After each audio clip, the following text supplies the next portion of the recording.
Estaba pensando que otro día un joven cristiano universitario tenía un examen final para hacer el día siguiente.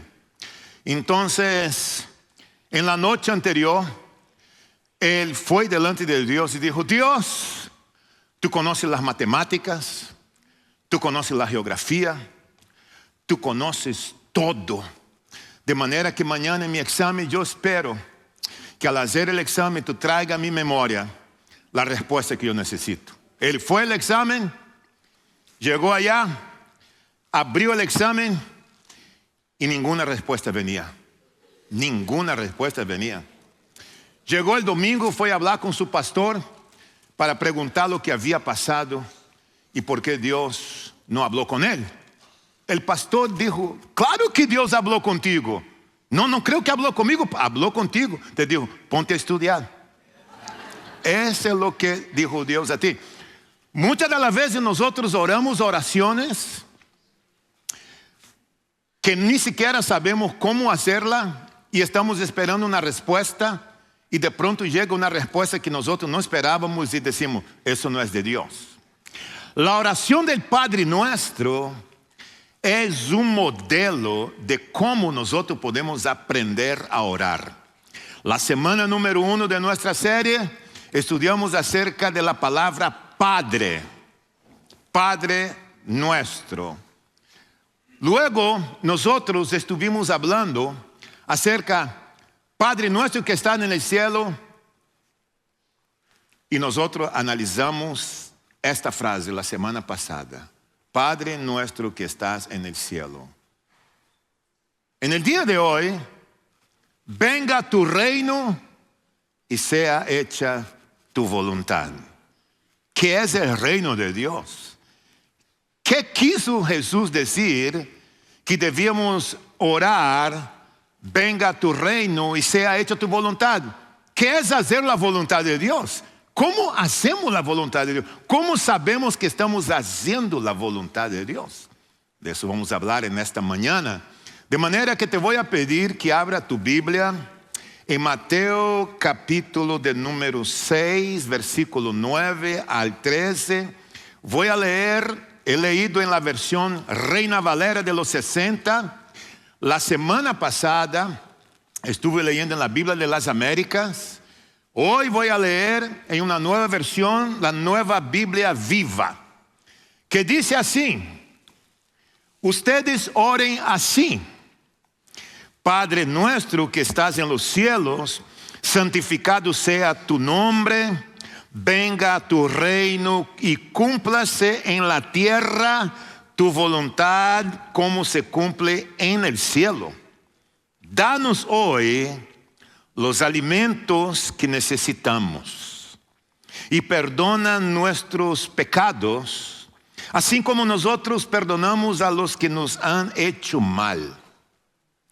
No nos metas en tentación, mas líbranos del mal, porque tuyo es el reino, el poder y la gloria para siempre. Y la iglesia dice: vamos a orar y dedicar ese tiempo al Señor. Padre, nosotros venimos delante de ti dependiendo 100% de tu Santo Espíritu para que hable a través de nosotros y que prepare nuestros corazones para recibir la semilla de tu palabra. Bendice ese tiempo mientras estudiamos tu palabra, porque tu palabra es la verdad. Te lo pedimos esto en el nombre de Jesús. Amén. Podemos colocar en la pantalla, por favor, el verso de número 10 en la versión que tenemos acá. Verso de número 10. Podemos decir en una sola voz, todos juntos, esta frase: venga tu reino, hágase tu voluntad en la tierra como en el cielo. Esta es nuestra frase de hoy.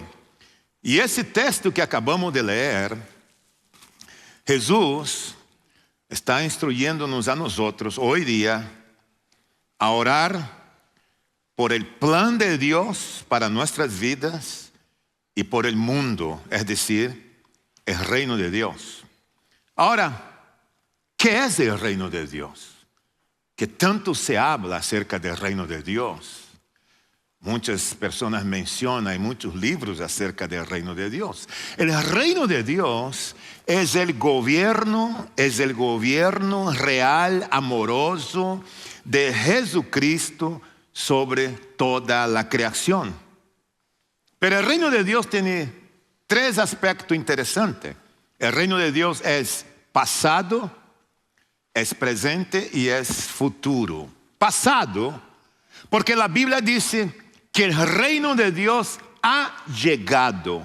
Cuando Jesús nació de una virgen y vino a este mundo, el reino de Dios llegó a través de la persona de Jesús. Fue crucificado, sepultado, Dios lo levantó de entre los muertos y hoy Él está a la diestra del Padre. Entonces el reino de Dios ha llegado. Pero el reino de Dios también es presente entre nosotros. Por ejemplo, cuando una persona se arrepiente de sus pecados, el reino de Dios está operando en su vida. Cuando tú ves los bautismos que presentamos aquí, es el reino de Dios en movimiento. Cuando tomamos la cena del Señor, es el reino de Dios que se manifiesta en los corazones hoy. Entonces el reino de Dios ha venido, sigue viniendo y vendrá. Vendrá porque la Biblia dice que Jesús va a volver por su iglesia. Y la grande esperanza que nosotros tenemos en la escatología bíblica es la esperanza que no avergüenza, que Jesús volverá otra vez por su iglesia. Y esa es la esperanza de todo creyente. Entonces el reino de Dios vendrá otra vez cuando Jesús regrese. Es pasado, es presente y es futuro.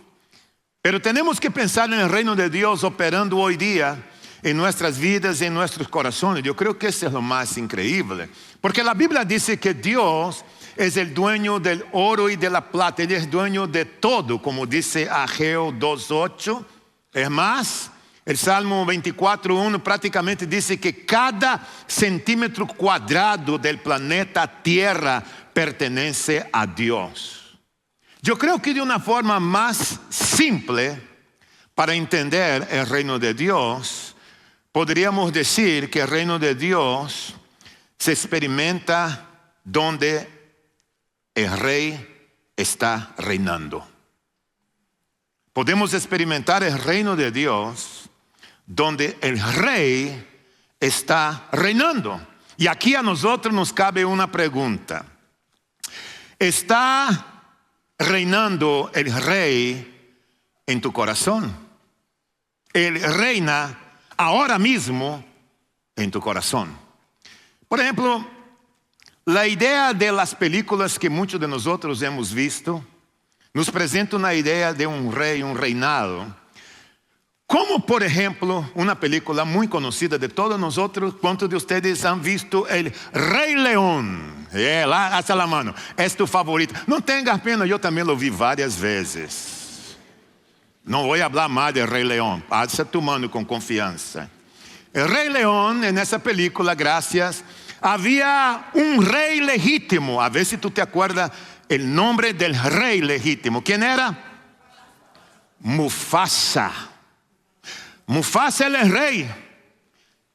Luego tenía un hijo que se llamaba Simba. Right? Mufasa el rey, y ese reinado pasa a ser usurpado, tomado por alguien, un león malo que se llamaba Scar.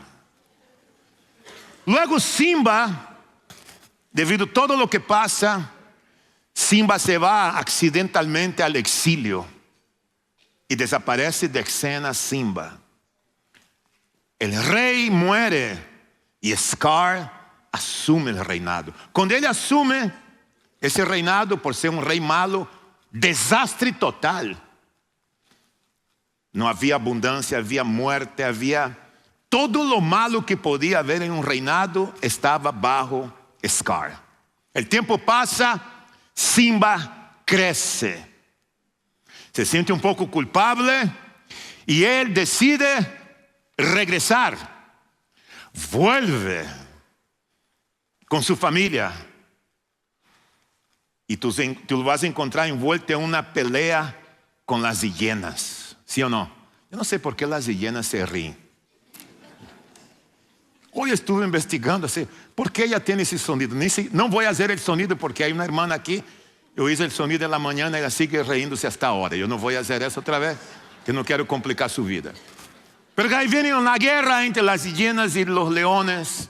Y Simba asume el trono. Moral de la historia: cuando el rey correcto no está en el trono, todo se desordena. ¿Y qué te parece la película del rey Arturo? ¿La vieron? ¿Algunos la vieron? ¿Algunos la conocen? Había un rey legítimo. Arturo era el rey. Y en ese reinado había valores, justicia y orden. El reinado era el Camelot, el área donde vivía. Ese es el reinado porque en ese reinado hay un rey.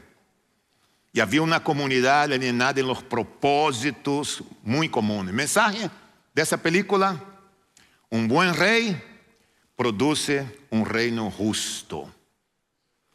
¿Y cuántos de ustedes han visto Narnia? Sí, les gustaron mucho.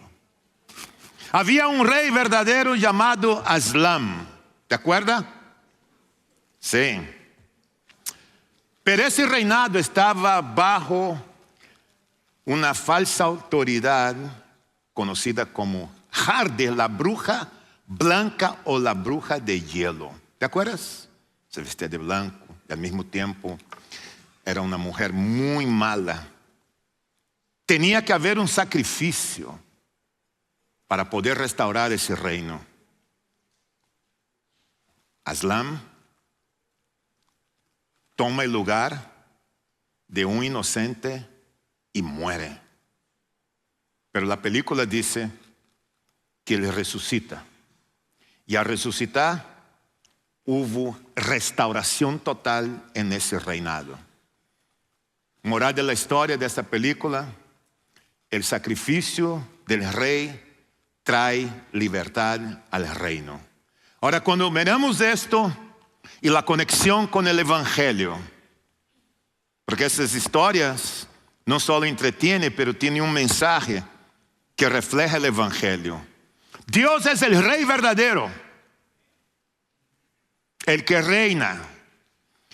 El pecado es el usurpador, o a veces nosotros mismos. Nuestra carne quiere sentar en el trono y quitar el lugar de Dios. El pecado puede ser el diablo, pero nosotros mismos nos levantamos. Luego Dios mira la situación nuestra y envía a Jesús. Toma nuestro lugar, es sacrificado en la cruz, muere voluntariamente, es enterrado, es sepultado y vuelve a la diestra de Dios. Él resucita. Cuando Él resucita, hay una restauración en el reino. Y ahora nosotros, como seguidores de Cristo, representamos el reino de Dios. Y esperando que este rey que murió y resucitó regresa otra vez. Por eso el concepto en la Biblia de reino es fuerte. ¿Sabes por qué es fuerte? Te voy a decir por qué. Porque todos sabemos, tú y yo sabemos lo que pasa cuando el rey equivocado está sentado en el trono de nuestro corazón. ¿Quién es el rey que gobierna tu vida, que está sentado en el trono de tu corazón? Todos nosotros anhelamos el rey correcto. De manera que cuando tú ves el mundo hoy día, la foto del mundo en que nosotros vivimos, el planeta llamado Tierra. El problema de la humanidad no es solo un problema de dirección. El problema de la humanidad es que el rey equivocado está sentado en el trono del corazón de cada persona que vive en este planeta. Entonces, ¿qué va a pasar? Desastre total. Un desastre total. Deberías hoy tú permitir que Jesús sentara en el trono de tu corazón y que Él reinara sobre tu vida. Ese debería ser el deseo de cada uno de nosotros. Es como la foto que yo tengo aquí. Una foto cuando tú estás sentado en el trono. Mira, Jesús afuera de tu corazón. El ego, yo mando, yo digo, yo gobierno, esta es mi vida. Cuando es así, hay un desorden en las emociones. Mira, las emociones todas desordenadas. Sin embargo, cuando tú reconoces tu condición y tú pones tu fe en Jesucristo, pero no solo poner la fe en Jesucristo, sino dejar que Jesús sea el Señor de tu vida, entonces Jesús viene y te desplaza del trono y Él se sienta en el trono y quedas afuera y mira las emociones todas en orden. Porque cuando el rey correcto está en el trono reinando, todo está en orden. Cuando el rey incorrecto reina sobre nuestra vida, un desorden total. Eso es Jesús. En la oración del Padre Nuestro nos está enseñando: venga a tu reino y sea hecha tu voluntad. Cada vez que tú ores, venga a tu reino, declaras lealtad al reino de Dios. Si te gusta tomar nota, entonces tú puedes tomar. Cada vez que tú ores, venga a tu reino, tú estás declarando lealtad al reino de Dios.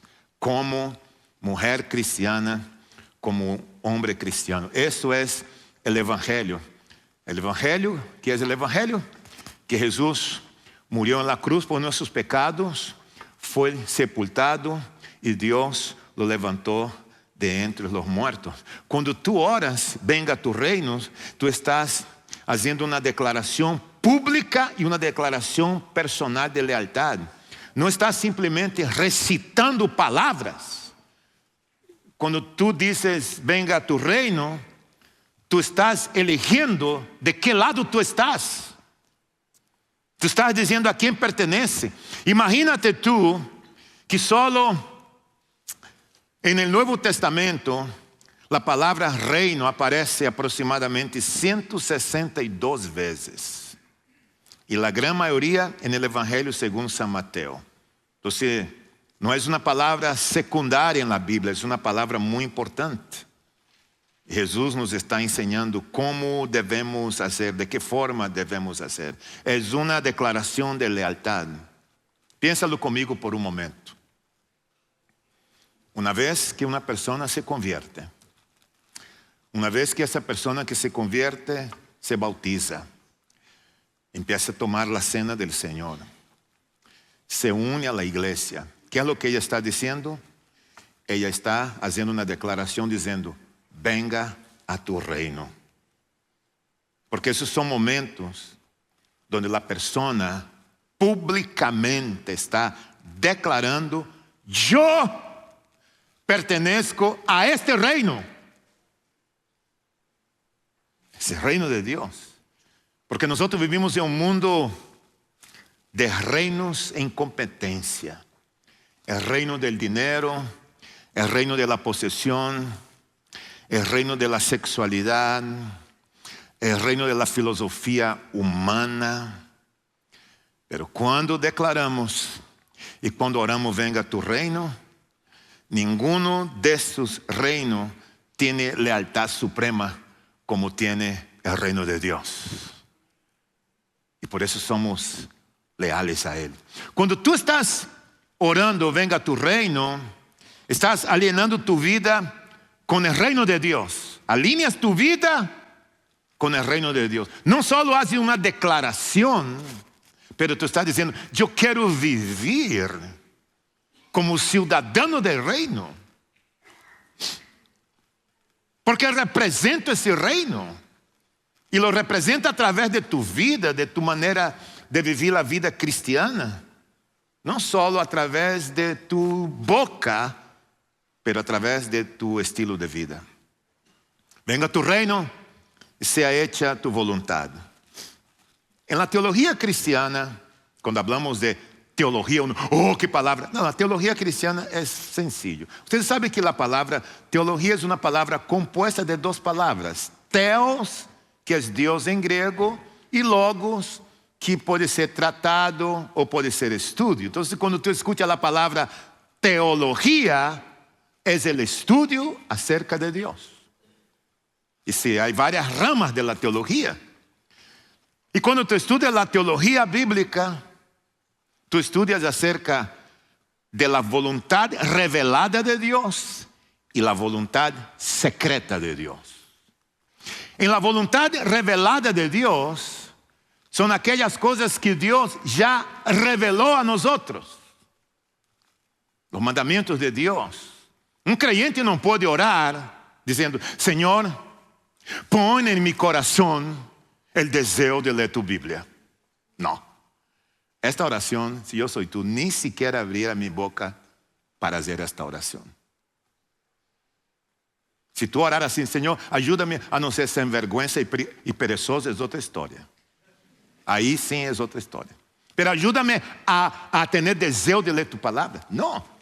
Dios ya reveló en su palabra que debes leer la Biblia. Que debes vivir de acuerdo a lo que tú conoces de la palabra de Dios. Ya está revelado. Hay muchos mandamientos en la palabra de Dios que ya están revelados. El hecho de crecer espiritualmente, de seguir avanzando, de ser un testimonio, ser sal y luz, ya está revelada. Es la voluntad de Dios revelada, pero también está la voluntad de Dios secreta. En la voluntad de Dios secreta, muchas de las veces nosotros no la entendemos, no sabemos cómo funciona, pero sabemos que Dios está obrando. Dios está obrando. Y que Dios está en control. No sé lo que va a pasar, no tengo toda la información, pero yo sé que Dios tiene todo bajo control y que lo que está pasando conmigo se va a cumplir para un propósito. Yo no sé cuál es el propósito por la voluntad de Dios secreta, pero yo confío, porque no todo lo entendemos tú y yo, pero podemos confiar. No todo lo entendemos, pero podemos confiar. ¿Confiar en qué? Que la voluntad de Dios es siempre buena. ¿Sí o no? La voluntad de Dios es siempre buena.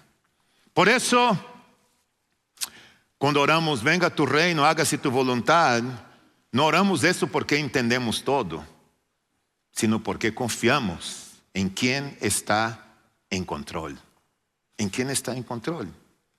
Ahora, la pregunta que tenemos que hacer entonces es, ¿qué hacemos entonces para hacer la voluntad de Dios? Déjame decirte, si tú no te has arrepentido de tus pecados, arrepiéntete, esa es la voluntad de Dios. Si tú no has sido bautizado todavía y pospone esto, bautízate, esa es la voluntad de Dios. Si estás viviendo en una relación ilícita y sabe que no debe vivir, cambia, porque esa es la voluntad de Dios. Esta es la voluntad de Dios para tu vida. Si no has usado tus dones para edificar la iglesia del Señor, empieza a usar, porque esta es la voluntad de Dios. Así de simple y de sencillo. Esa es la voluntad de Dios para ti y para mí hoy. Y es así como funciona el reino de Dios. Cuando ores, venga a tu reino, hágase tu voluntad, Usa tu influencia para el reino de Dios. Usa tu influencia, porque todos que estamos aquí somos hombres y mujeres de influencia. Usa tu influencia para el reino de Dios. Me viene a la memoria Hechos 1:8, pero recibiréis poder cuando haya venido sobre ustedes el Espíritu Santo, y me seréis testigos en Jerusalén, Judea, Samaria, hasta los confines de la tierra, dice la palabra de Dios. Por eso cada vez que plantamos una iglesia, estamos ejerciendo la influencia para la expansión del reino de Dios. Cada vez que abrimos una escuela, estamos expandiendo el reino de Dios y ejerciendo influencia en medio de nuestra comunidad. Cada vez que tú hablas del evangelio a tu vecino, que tú compartes tu historia a alguien, tú estás usando tu influencia para la expansión del reino de Dios en el vecindario donde tú te encuentras. Eso es así como funciona. Nuestros estudiantes se van de viaje misionero en una semana más y van a tocar muchas puertas aquí en nuestro condado. Y cuando ellos están haciendo eso, ellos están nada más y nada menos que usando la influencia para predicar la palabra de Dios a aquellos que no conocen de Dios. De manera que el reino de Dios ha venido cuando Jesús vino a la tierra. El reino de Dios está viniendo every day, todos los días. Y las evidencias podemos ver de muchas maneras. Y el reino de Dios está volviendo, vendrá otra vez. Filipenses 2, 9, 11 dice: por eso Dios lo exaltó hasta lo sumo y le otorgó el nombre que está sobre todo nombre, para que ante el nombre de Jesús se doble toda rodilla en el cielo y en la tierra y debajo de la tierra, y toda lengua confiese que Jesucristo es el Señor, para la gloria de Dios Padre. Para la gloria de Dios Padre. Queremos sí doblar nuestras rodillas y doblarlas hoy. Queremos confesar nuestro pecado y confesar hoy, no tenemos que esperar mañana. Queremos usar nuestra influencia hoy para el reino de Dios, porque cuando oramos, venga tu reino y sea hecha tu voluntad, tú y yo nos rendimos a Jesús como Rey. Cuando tú haces esta oración, tú estás diciendo así: yo me rindo a ti. Yo me rindo al Rey. Rindo mi vida, mi voluntad, mis emociones, mi caminar. Rindo mis decisiones a ti. Porque cuando ores, te rindes. Cuando oras, venga tu reino y sea hecha tu voluntad, tú estás declarando lealtad, alineando tu vida a la voluntad de Dios, usando tu influencia, y te rindes todos los días. Asegúrate antes de irte de acá que Jesús está en el trono de tu corazón. ¿Sabes por qué, iglesia? Porque yo mismo me pregunto, ¿qué diferencia hace hablar del reino de Dios en el mundo hoy, en el futuro? Hablar del reino de Dios en el pasado, si Él no gobierna nuestro corazón hoy. ¿De qué sirve hablar del reino de Dios si Él no está sentado en el trono, reinando? Y a veces nosotros desplazamos a Él del trono y nosotros queremos reinar. Y cuando lo necesitamos, lo buscamos. Jesús está en el trono.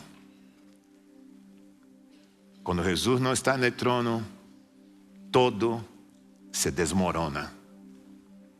Por eso es que cuando la iglesia se reúne para tomar la cena del Señor, La cena del Señor es un símbolo vivo del reino de Dios, de la muerte y la resurrección. Y en la iglesia familiar, nosotros tomamos la cena cada 2 semanas, 2 veces al mes, recordando el sacrificio de Jesucristo. Si tú estás aquí hoy y nos visitas, y en la iglesia donde tú te congregas, tú participas de la cena, yo quiero invitarte a que tú participes de la cena con nosotros. Pero si tú estás aquí hoy y dices, Pastor da Silva, perdóname, pero yo no soy creyente. Yo no estoy seguro que soy creyente. No debes de tomar. Lo ideal sería que tú fueras un creyente, bautizado en las aguas y participar de la cena del Señor. Pero, mientras tanto, tú puedes disfrutar de este momento tan importante. Los hermanos van a pasar para servir la cena. Mientras tú recibes, abre el vasito. ¿Y por qué no cantamos juntos, sentados ahí donde tú estás? Todo a Cristo, yo me rindo.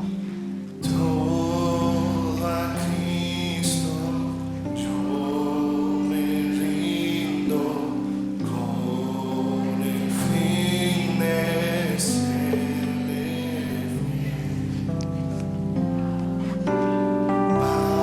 para siempre. Quiero amarle y agradarle solo a Él. Yo me rindo a Él. Yo me rindo a Él. Todo a Cristo, yo me entrego, quiero ser. En la víspera de su muerte, Jesús estaba con sus discípulos,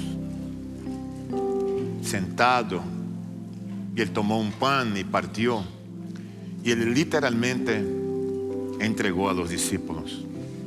Ahora, antes de tomar el pan y de participar de la copa, yo quiero invitarte a ti que tomes un minuto ahí donde tú estás, en silencio. Puedes cerrar tus ojos. ¿Hay algo en tu vida que tú necesitas presentar a Dios o confesar a Dios? ¿O pedir a Él que limpie tu corazón? Toma ese momento para ti.